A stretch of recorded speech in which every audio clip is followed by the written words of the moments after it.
Cyrus II of Persia, commonly known as Cyrus the Great, was the founder of the Achaemenid Persian Empire. Hailing from Persis, he brought the Achaemenid dynasty to power by defeating the Median Empire and embracing all of the previous civilized states of the ancient Near East, expanding vastly and eventually conquering most of West Asia and much of Central Asia to create what would soon become the largest polity in human history at the time.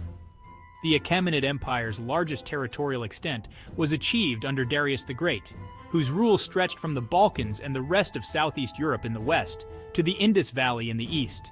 After conquering the Median Empire, Cyrus led the Achaemenids to conquer the Lydian Empire and eventually the Neo-Babylonian Empire.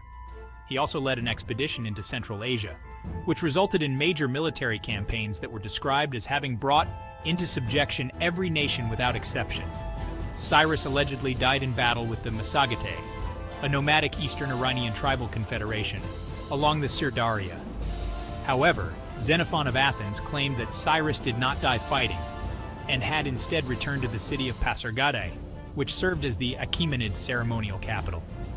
He was succeeded by his son Cambyses II, whose campaigns into North Africa led to the conquests of Egypt, Nubia, and Cyrenaica during his short rule. To the Greeks, he was known as Cyrus the Elder. Cyrus was particularly renowned among contemporary scholars because of his habitual policy of respecting people's customs and religions in the lands that he conquered. He was influential in developing the system of a central administration at Pasargadae to govern the Achaemenid Empire's border satraps, which worked for the profit of both rulers and subjects. Following the Achaemenid conquest of Babylon, Cyrus issued the Edict of Restoration, in which he authorized and encouraged the return of the Jewish people to what had been the Kingdom of Judah, officially ending the Babylonian captivity. He is mentioned in the Hebrew Bible and left a lasting legacy on Judaism due to his role in facilitating the return to Zion, a migratory event in which the Jews returned to the land of Israel following Cyrus's establishment of Yehud Medinata, and subsequently rebuilt the temple in Jerusalem, which had been destroyed by the Babylonian siege of Jerusalem. According to chapter 45, one of the book of Isaiah, Cyrus was anointed by the Jewish God for this task as a biblical Messiah. He is the only non-Jewish figure to be revered in this capacity. In addition to his influence on the traditions of both the Eastern world and the Western world, Cyrus is also recognized for his achievements in human rights, politics, and military strategy. The Achaemenid Empire's prestige in the ancient world would eventually extend as far west as Athens, where upper-class Greeks adopted aspects of the culture of the ruling Persian class as their own. As the founder of the First Persian Empire, Cyrus played a crucial role in defining the national identity of the Iranian nation.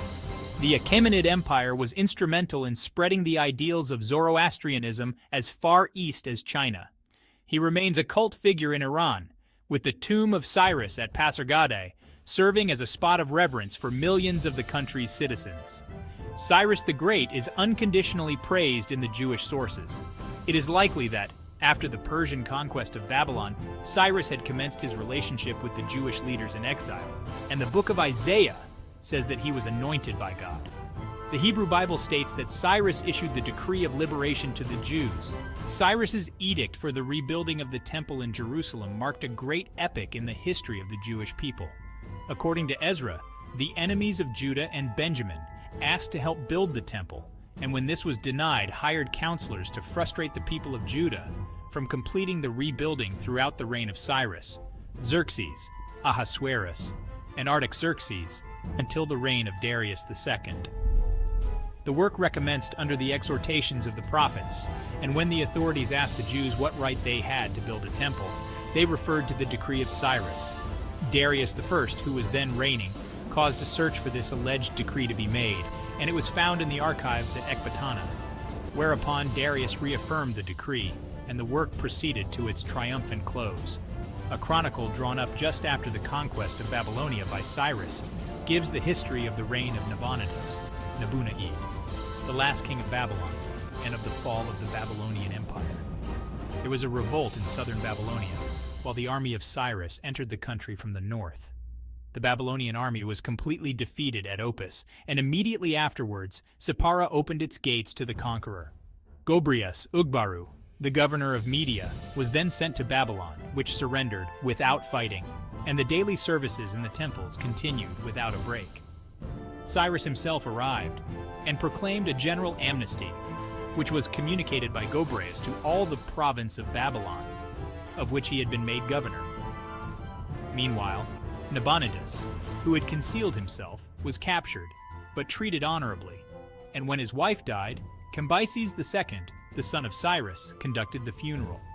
Cyrus now assumed the title of King of Babylon, claimed to be the descendant of the ancient kings, and made rich offerings to the temples. At the same time, he allowed the foreign populations who had been deported to Babylonia to return to their old homes, carrying with them the images of their gods.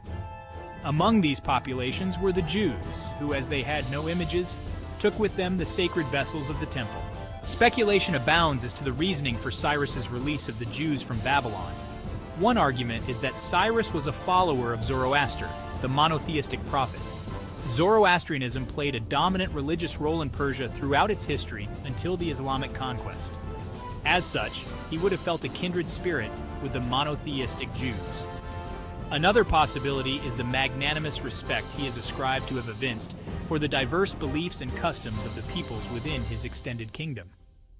As one example, upon the conquest of Babylon itself, it is recorded that he paid homage at the temple of the Babylonian god Marduk, thereby gaining the support of the Babylonian people and minimizing further bloodshed. While Jewish tradition, as described previously in Ezra, indicates the Lord inspired King Cyrus of Persia to issue this proclamation, in the Cyrus Cylinder he pays homage to Marduk. This Babylonian document has been interpreted as referring to the return to their homelands of several displaced cultural groups, one of which could have been the Jews. Thus says the Lord to his anointed, to Cyrus, whom he has taken by his right hand to subdue nations before him and strip the loins of kings, to force gateways before him that,